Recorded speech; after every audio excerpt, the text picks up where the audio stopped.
Hey guys, it's Bobby and I am at the beach to make the ultimate summer food, salmon poke. It's buttery, fresh salmon tossed in a spicy and creamy dressing sitting atop a bed of seasoned kelp noodles. Not only is this a no-cook recipe, but I'm a firm believer that when you make food inside and then take it out, it tastes better. And taking it to the beach just kicks it up a few more notches. Let's start with the dressing. Quarter cup of mayonnaise to a bowl. And then about a tablespoon of soy sauce. You guys know I always use the low sodium kind because I want to control the amount of salt in the dish. A teaspoon of toasted sesame oil for that nutty flavor. About a teaspoon of chili paste or sriracha sauce. And then the juice of half a lime. Now traditional poke does not have mayo, but I like to throw caution into the wind, and because the spicy salmon roll is like my favorite roll ever, I do it this way and it works well. Now a little bit of fresh ginger is gonna set off the flavors, but you have to use my famous ginger hack to break down the ginger. First, use the back of the spoon to peel the ginger, and then the microplane zester to grate it. That way the pulp stays on this side and all the ginger comes through the other side. Grab your baby whisk and mix it up. This is honestly the first time I've had sand on my workstation in the kitchen, but obviously one of the advantages of cooking outside is you can be messy and no one cares.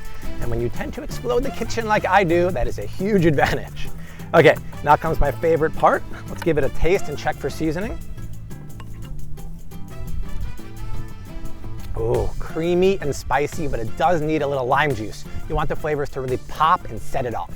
I went to my local fish guy and he hooked me up with sushi quality salmon. And if you say pretty please with a cherry on top, they will cut it into cubes for you, which saves you time and just makes your life that much easier. Now I'm gonna season it with just a splash of soy sauce. That way it has a nice umami punch and we build flavors at every step of the process. Now normally poke is made with ahi tuna, but salmon is like butter. I mean, come on, I like it so much more than tuna. All right, now let's coat the salmon with just enough dressing to cover it. We don't want to add too much that the salmon's actually swimming in the mayo. We just want enough so it's kind of chilling in there. Now let's add just a little bit of sliced green onions. And the onions will just give that sweet onion kiss. Nothing too strong that no one's going to kiss you the rest of the day, so you don't have to worry about that.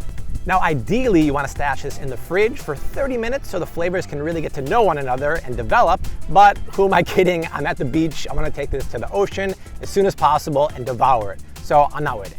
Now, since we've already broken tradition a few times with this recipe, why not keep on doing it over and over again? Normally you serve poke on a bed of rice, but recently I had it with kelp noodles. It's seaweed, and not only is it crunchy, but it has no flavor at all. So we can season it and make it taste however we want. Let's season the noodles with a couple teaspoons of soy sauce, about a half a teaspoon of toasted sesame oil. Kelp noodles are also high in iodine, so it's really good for your thyroid. My wife and I first had these at a restaurant a few weeks ago. Instantly obsessed, and I've been tossing them in salads ever since. They're so crunchy and good. All right, let's build our Pokemon bowl because I'm hungry. Let's start with a bed of our kelp noodles. Now let's top it with our salmon that's been marinating all of 3 minutes, not 30. Now when it comes to toppings, I am gonna keep it traditional, but you can do anything your heart desires. First, some baby seedless cucumbers, finely sliced. Some unsalted chopped peanuts. Well, actually, traditionally use macadamia nuts, but those are like 25 bucks a pound. Peanuts are a little cheaper, so I guess I lied about that whole traditions thing. Whoa, that skateboarder's eyeing my poke bowl. Lay off, bro. This is totally not going your way, dude. A little more finely sliced green onions. Some diced avocados. A little sprinkle of sesame seeds, toasted if you want. And finally, some roasted seaweed because it's roasty, toasty, and it reminds me of the ocean. Just crumble some on top. There it is, guys. Creamy and spicy salmon poke. This no-cook recipe is gonna hook you up on a hot day when the last thing you wanna do is turn on the oven. If you want the recipe, it is below in the description box. Also, make sure you subscribe to my channel because every single week I'm rocking out awesome recipes just like this. If you want to see some more, click the videos below me. But I will see you next week. Until then, keep on cooking.